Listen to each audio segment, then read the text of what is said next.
Hey, it's Wendy again from Worldwide Speak.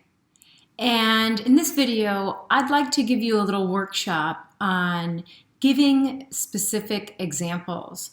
Sometimes this can be very difficult when you begin writing in English because describing involves using more words and more detail. But let me show you how it's done and give you lots of examples so that you're able to do this when you go write specific details. Let's learn. Okay, so when you're giving specific examples, you need to describe something in detail. Let's say we wanted to describe these two images here, or these two pictures here. Now, the first one, in general, this is a kitten, right? That's a general statement. It doesn't really paint a picture, a detailed picture in your mind if I just write the word kitten. I've given you the picture to show you in detail what the kitten looks like. But if I just wrote the word kitten, you wouldn't really have that image in your mind, would you? So our goal when we write specific examples is to create that image in the mind of a reader with our words. And we do that by using lots of descriptive language or adjectives to give as much detail as possible so that that reader, when they're reading your example, has that image in their mind. So for example, here with the little kitten, the specific words that I used to describe it was adorable, fuzzy, tiny, black and white, and striped. Those words give you a much better idea of what that exact kitten looks like. Now, let's take a look at this next image. In general, it's a castle, right? Well, if I just told you that last week I went to a castle, that's rather boring, pretty general, and doesn't give a description of what that castle looked like. And remember, we want to create images in the mind of our readers so that our writing is stronger and better. So if I were going to use specific language to describe this castle, I would use words like gorgeous, snow white, picturesque, romantic, and majestic. So you can see here we have general words or concepts that don't give a lot of detail. And when we're writing, we want to give examples that are very descriptive and go into detail so that the reader knows exactly the point or the image or the idea that we're trying to get across. All right, I told you at the beginning of this video that I was going to give you lots of examples so that you have the confidence to write specific examples filled with details when you begin writing in English. So here, let's take a look at a general statement. Lucia has many goals for this school year. It's a nice sentence, but it's pretty vague. It's pretty general. There is absolutely no detail. We know that she has goals, but we don't know what they are. There's no specific mention of exactly what her goals are or what she wants them to be. So if we were going to give a specific example after this general statement in our writing, it would look like this. She plans to check in with her teachers once a week, to get all A's and B's in her classes, and to spend at least 1 to 2 hours studying each night. As you can see, I've given my reader a general statement so they have an idea of what I'm talking about. And then after the general statement, I give a very specific example to paint the picture, to show the reader exactly what I'm talking about. And here, in general, we were talking about Lucia's goals.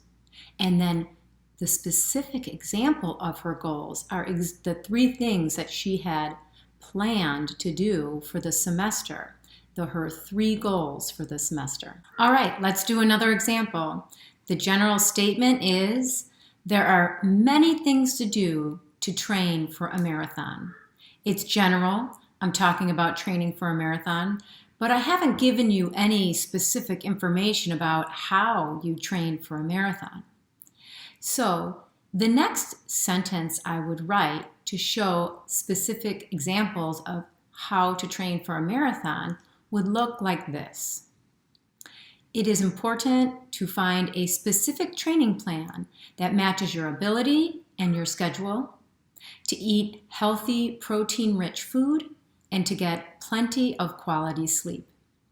So I've given my reader the general statement about the fact that there are many things to do to train for a marathon, and then I follow that general statement with specific examples of the many things that you need to do for the marathon. Finding the appropriate training guide for your ability and your schedule, eating healthy, and definitely getting plenty of sleep.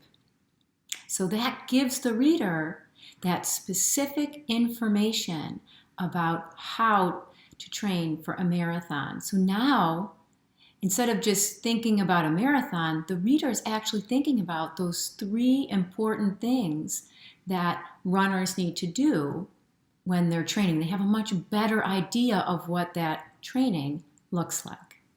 All right, another general statement. Let's take a look at this one.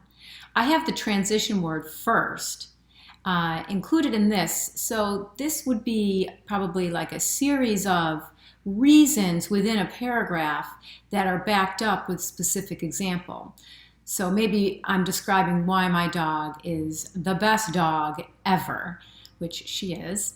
But so my general statement, one of my reasons why my dog is the best dog is, first, my dog knows lots of tricks.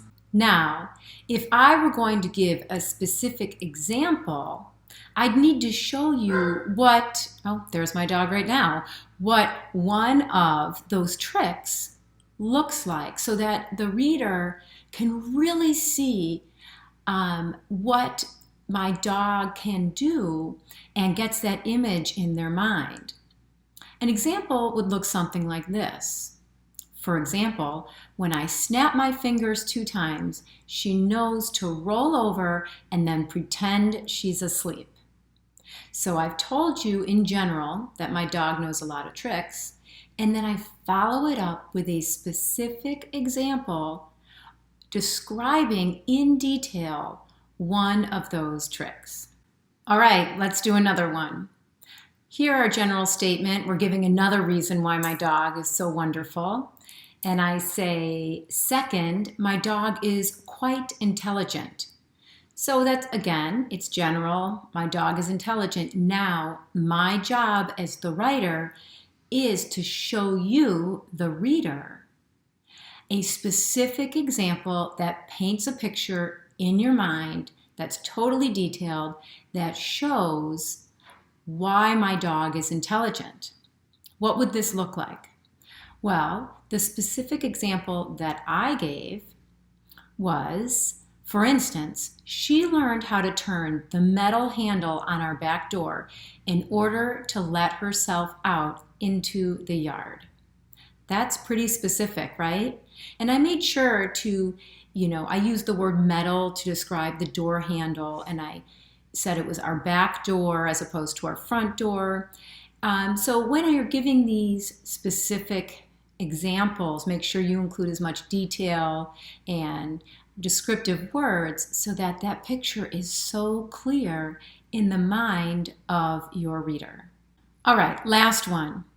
The last general statement, and we're still talking about my dog. This is the last reason why my dog is so super wonderful. And the general statement would look like this, or this is actually a reason. The general reason would look like this. Last, when it comes to obedience, she is a prime example. So how am I going to show you what obedience from my dog looks like with words? Let's take a look at this specific example I wrote. Specifically, my dog is able to maintain a stay command for as long as I tell her, and only breaks from it if I signal her to do so. So here I had the general statement or general reason about obedience, but we didn't know how she was obedient or what her obedience looked like. I was able to show you what that obedience in my dog looked like when I wrote a specific example. I gave you a tremendous amount of detail when I told you that one thing that she does to show me obedience is that if I give her a stay command, she stays until I signal her that it's okay to leave the stay command. That gives the reader a great idea of how obedient my dog is, and it's very specific. So there you go. You now know how to write specific examples. Think about those two images or those two pictures we looked at in the beginning of this video. You want to create pictures in the minds of your readers. So I've given you plenty of examples. Feel free to go back and go over them again so that you can internalize this concept of writing specific examples. For the next time that you write, it will come more naturally. Always, thank you so much for learning with us. Please remember to click the like button if you enjoy this content. And always, we truly appreciate when you subscribe to our channel. And for even more resources, or if you would like to take a course with one of us, you can find all of that on our website, worldwidespeak.com. Thank you again. Take care.